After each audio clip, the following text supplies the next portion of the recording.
बिल्कुल कहीं कौन नहीं आना चाहता ईश्वर के इस स्थान को।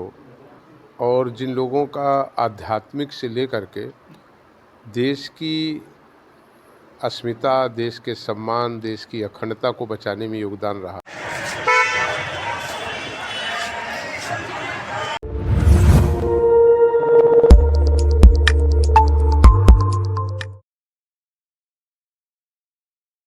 नमस्कार, सत श्री अकाल। आप देख रहे हैं SI2। मैं देवेंद्र सिंह लड्डू। इस वक्त हम हैं सिखों के 10वें गुरु गोविंद सिंह महाराज की जन्मस्थली में। कहते हैं आज यूपी के बाहुबली, आप कह सकते हैं कि बाहुबली विधायक मनोज कुमार पांडे जी आते हैं और इसी गुरु जी के आसन पे आते हैं और मत्था टेक कर एक आशीष लेते हैं। ये कह सकते हैं कि जो भी देश दुनिया से सिंह संगत लोग आते हैं काफ़ी उत्साहित माहौल से और गुरु जी से आशीष लेकर ही जाते हैं। इस पूरे जानकारी लेने के बाद यहाँ के जो कनीय उपाध्यक्ष प्रबंधक कमेटी के सरदार गुरविंदर सिंह जी ने उन्हें आगवानी की और बाबा जी से सरोपा देकर गुरु जी का एक आशीष देने का कार्य किया है।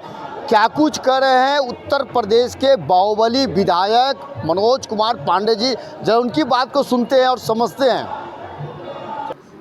देखिए, अद्भुत, अविश्वसनीय और अकल्पनीय। और हम समझते हैं कि पटना साहब गुरुद्वारे में आने का हमें पहली बार ये मौका मिला। मैं अभिभूत हूँ। आज हमें आशीर्वाद मिला, दर्शन के अवसर हमें मिले, मत्था टेकने का अवसर हमें मिला और तमाम ऐसे इतिहास जिनकी जानकारी नहीं थी, उस इतिहास की भी जानकारी मिली।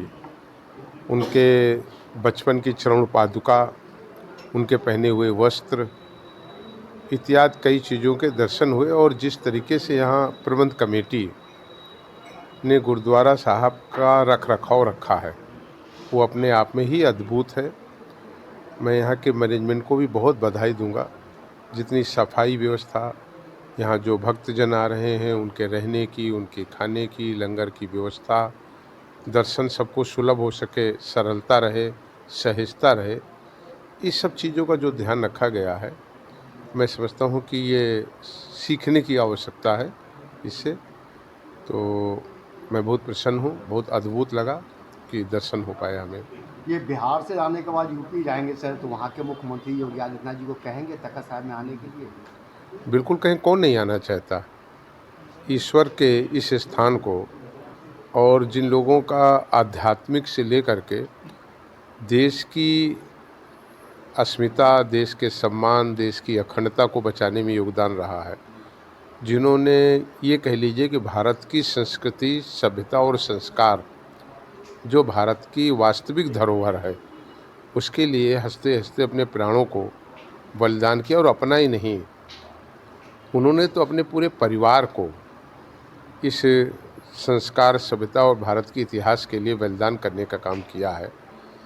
तो हम समझते हैं कि भारत में रहने वाले 135 करोड़ लोगों को ऐसे गुरु के ऊपर गर्व होना चाहिए। हम सबको गर्व है और हम सभी जो है प्रेरणा लेंगे। आज आशीर्वाद लेने का अवसर मिला है और फिर कामना करते हैं कि फिर गुरु जी की कृपा हो, दोबारा यहाँ दर्शन हमें मिले। ये थे उत्तर प्रदेश के भारतीय जनता पार्टी के बाहुबली, कह सकते हैं बाहुबली विधायक, रायबरेली से चुनकर आए हैं। और जब हमने उत्तर प्रदेश के मुख्यमंत्री के वो आने के लिए, यहाँ निमंत्रण देने के लिए जब बताया तो वो स्वीकार किए हैं और यहाँ से बिहार से जाने के बाद उत्तर प्रदेश में अपने क्षेत्र में जाएंगे तो वहाँ के मुख्यमंत्री योगी आदित्यनाथ जी को इस तखत साहिब के बारे में, पूरे जीवनी के बारे में जानकारी देंगे। SI2 आप देखते रहिए। वाहे गुरु जी का खालसा, वाहे गुरु जी की फतेह।